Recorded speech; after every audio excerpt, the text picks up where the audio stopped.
Hey guys, yun, welcome ulit sa ating channel. So for this video guys, ay gagawa tayo ng tuga o yung graduation gown. Ito yung ating pattern muna.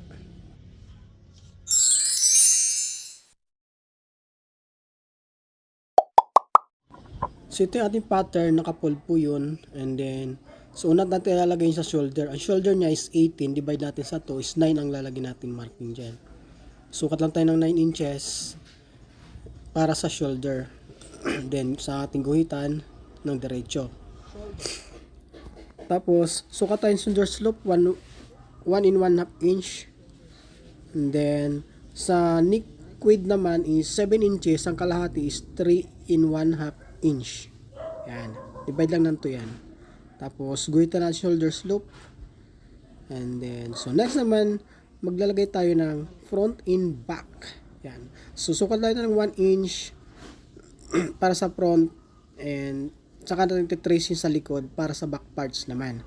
So ganito yung technique na ginagawa ko guys para magkakapantay po pag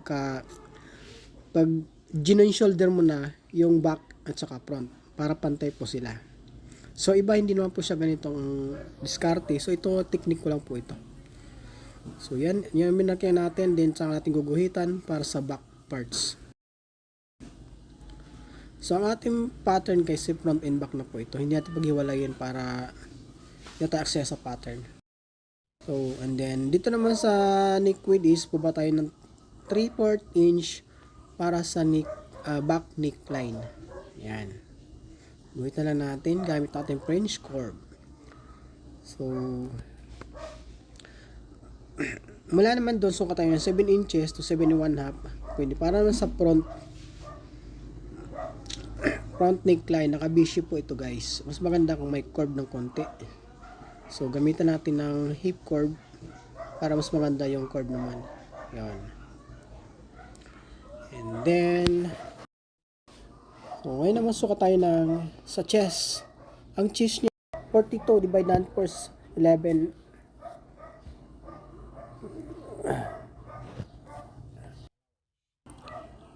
Tapos plus allowance 1 inch.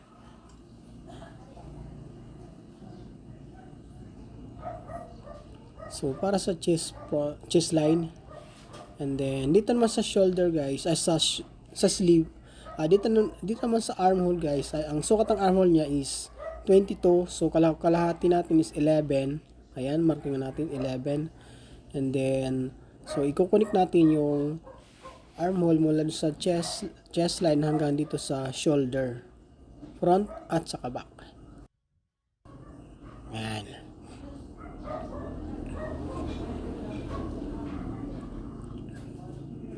So ganito ko lang siya ginagawa guys paggagawa ko ng upper parts ng ating pattern.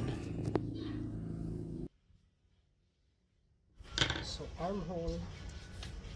So sukatin natin 22 ang kabuuang sukat niya. So yun. 10 inches plus. Duktong natin doon mga 22 eksakto. So yun guys, 22 eksakto. So ang kabuuan ng haba naman nito is nasa 36 guys ang kabuang haba. Ayan.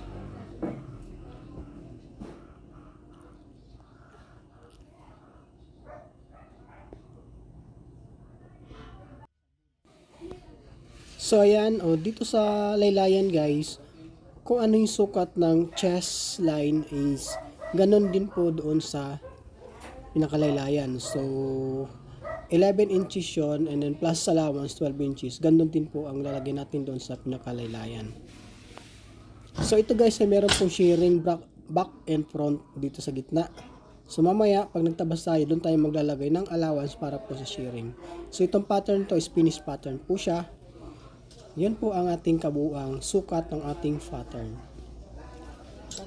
So yun na, tapos cut na natin ng mabilis. So ayan. So ngayon naman guys, ilalagay natin yung ating front yoke tsaka back yoke. Ayun, sukat tayo yung 7 inches mula sa shoulder. Yung front yoke sa back yoke ang gagawin natin dyan. And then guhitan lang po natin siya ng diretso. Back at saka front na po ito guys. Back yoke and front yoke. So yan.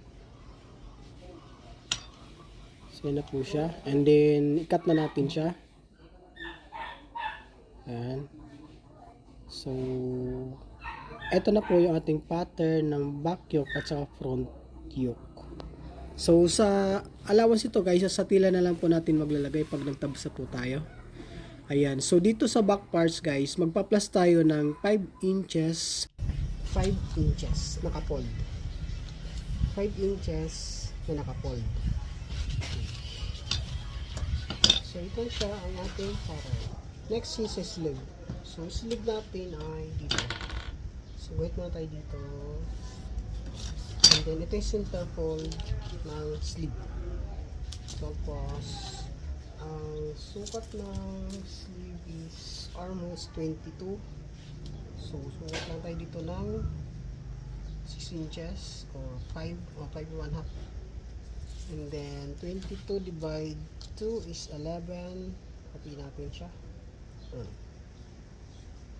Yan. Tapos gawin natin siya diretso. So kung anong sukat nito, yan. Kung anong sukat niyan, ganun din sa baba. Ang length niya is 20. Ang haba niya is 22 inches.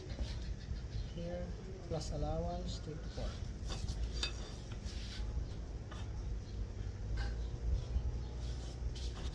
Mula dito, 6 inches. Ay, 5 1/2. And then, armhole is 22 divided 2 is 11 kalapit. Dito siya. Then kung ano sukat niyan ay dapat nandito na siya. 9. Dito siya.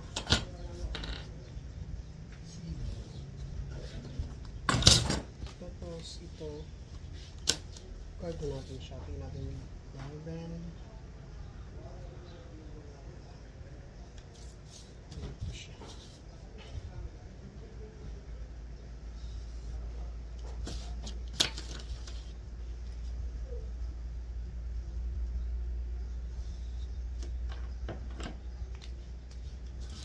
So, ito natin sleeve.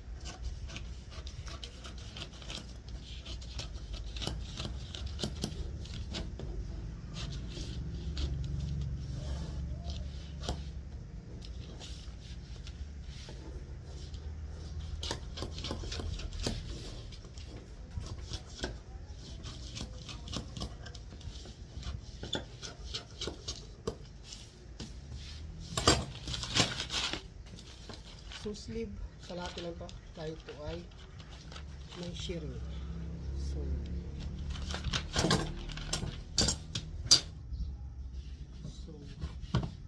unahin natin sleeve. So sleeve po ay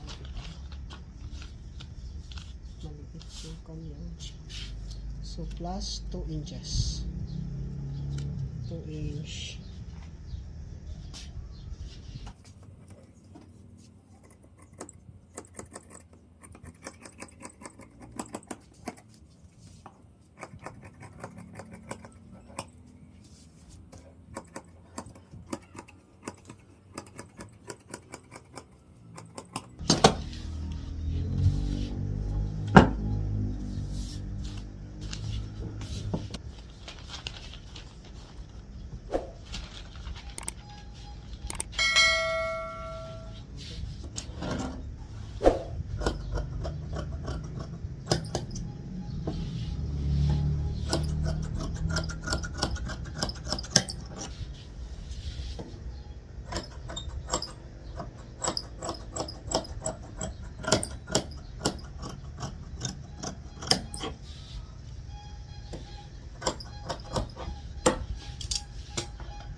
So back parts, front parts.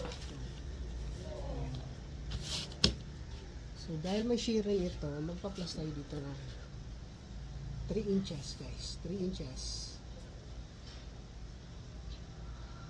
3-inch.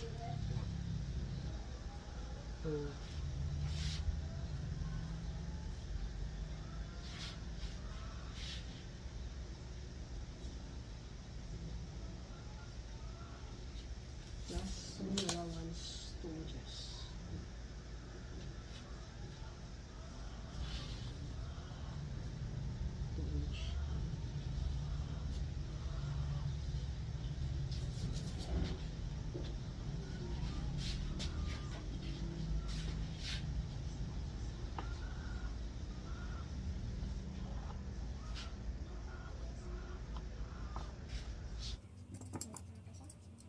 So front parts.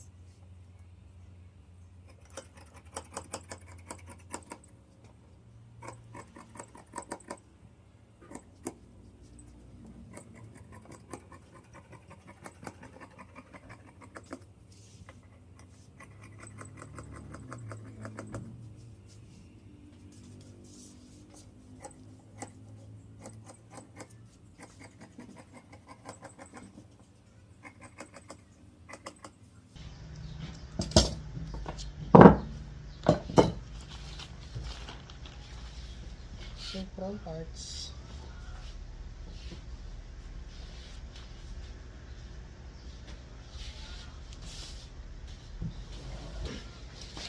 Ito ay sa backyard. So backyard.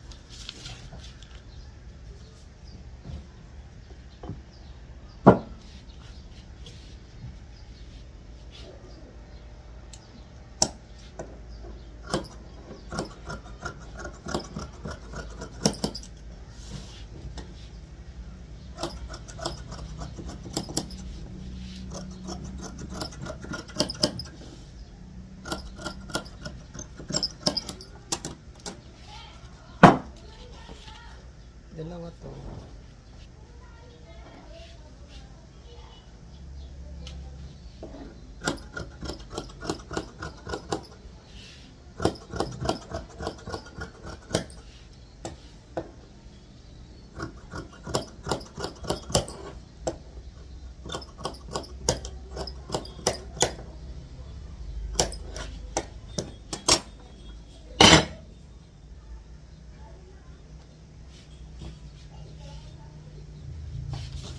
Then from YouTube ay ganito din siya ginagawa.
So yan, magagawa tayo ng back parts.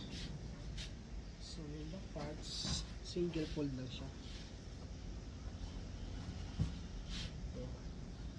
So fold mo na.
round chalk.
So ito naman guys, ay ito naman yung hood niya. And then, so dahil ito yung sample nila, ito na rin nagawin natin yung pattern pagtabas. So, pakurma ko lang siya doon.